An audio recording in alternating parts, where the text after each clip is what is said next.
Goeiemôre, goeiemiddag, goeienaand. Welkom weer eens by Straatwys. Nou daar is 'n ding wat ons as mense doen.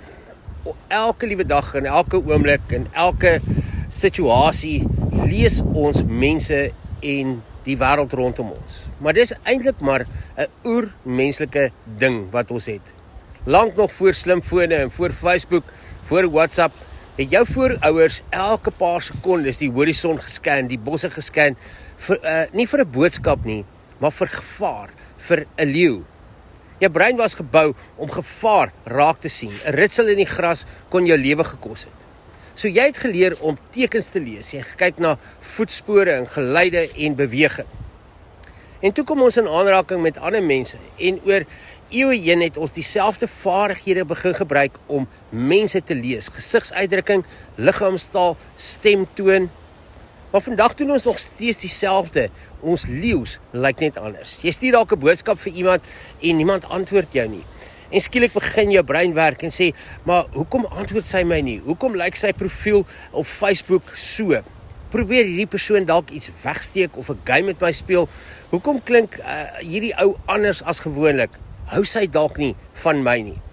En voor jy weet, bou jou brein 'n hele klomp stories. Maar hier is die ding wat ons moet verstaan. Jou brein is geprogrammeer om gevaar altyd eerste raak te sien. Sielkundiges noem hierdie ding negativity bias. Jou brein kies die bedreiging eerder voor die moontlikheid. Want oorlewing was altyd belangriker as optimisme.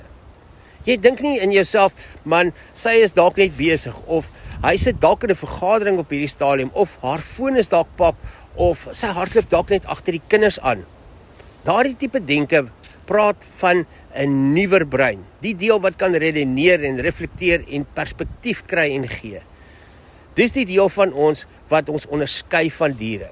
En hier lê die belangrike les. Jou eerste gedagte is dikwels jou instink. Jou tweede gedagte in hierdie brein is wysheid. Maar daardie tweede gedagte kom nie outomaties nie. Jy moet hom bewuslik kies. Want as jy net in survival mode bly, leef en daar leef, raak jou siel moeg. Jy raak so moeg om te scan in jou oë en jou hele wese raak moeg. Selfs sielkundiges sê dit. Maslow het lank terug gewys dat mense begin by oorlewing en sekuriteit, maar die menslike siel soek uiteindelik iets anders. Dit soek na groei en liefde en betekenis. En hy het die bekende waarskuwing gegee wat hy gesê het van, if the only tool you have is a hammer, everything begins to look like a nail. Met ander woorde, as jou brein net in survival mode is, gaan elke situasie soos 'n bedreiging lyk. Lank nadat daar nie meer leeu's is nie, gaan jy nog soek na gevare tot jy dit gaan kry. Wat die Bybel sê is ongelooflik modern. Dit sê, bewaar jou hart meer as alles wat bewaar moet word, want daaruit is die oorsprong van die lewe. Met ander woorde, pas op vir die stories wat in jou kop begin groei. En Paulus sê ook in Romeine 12 vers 2, word verander deur julle denke te vernuwe. En dis presies dit. Ons moet leer om nie vas te bly in die oerbrein nie. Want as jy net daar leef, lyk jou reaksies ook so. Jy gaan in veg in, of in vlug in, of verdediging, of verdenklikheid, en jy verdink die heeltyd iemand en jy glo niks meer nie. En dit bring spanning oral waar jy is, in elke verhouding waarin jy is. Want as jy permanent in survival leef, wat wil jy hê? Jy wil hê jou maat moet jou emosies beskerm. Hulle moet op eiers loop, hulle moet jou veilig laat voel. Maar dan gebeur iets gevaarliks. Die verhouding begin draai om jou ego se sekuriteit en survival. En mense raak moeg om in daardie wêreld te leef. En miskien is dit hoekom soveel verhoudings opbreek. Want diep binne in ons weet ons is nie meer bedoel om in die oerwoud te leef nie. Ons is bedoel om te groei. Jesus het dit eintlik baie eenvoudig gesê in Matteus 7. Moenie oordeel nie sodat jy nie geoordeel kan word nie.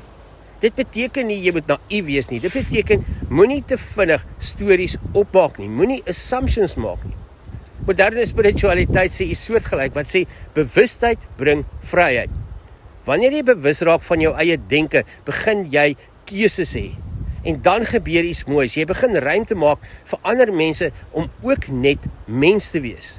Nie elke stil boodskap is verwerping nie. Nie elke vreemde reaksie is 'n aanval nie. Nie elke tipe gedrag het 'n agenda daar agter nie.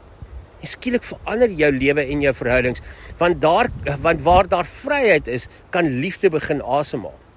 En dalk is dit die geheim van groei in jou lewe, om te weet dat jou oerbrein altyd eers te gaan praat, maar jy hoef hom nie altyd die laaste woord te gee nie. Want wanneer jy leer om bo survival uit te styg, gaan daar 'n wêreld vir jou oop. 'n Wêreld waar vertroue groei, waar liefde kan vloei en waar mense nie meer soos leeu's lyk nie, maar soos reisigers saam met jou op jou pad. Ek sê vir jou dankie dat jy saamgestap het vandag en tot ons weer saam stap. Mooi loop.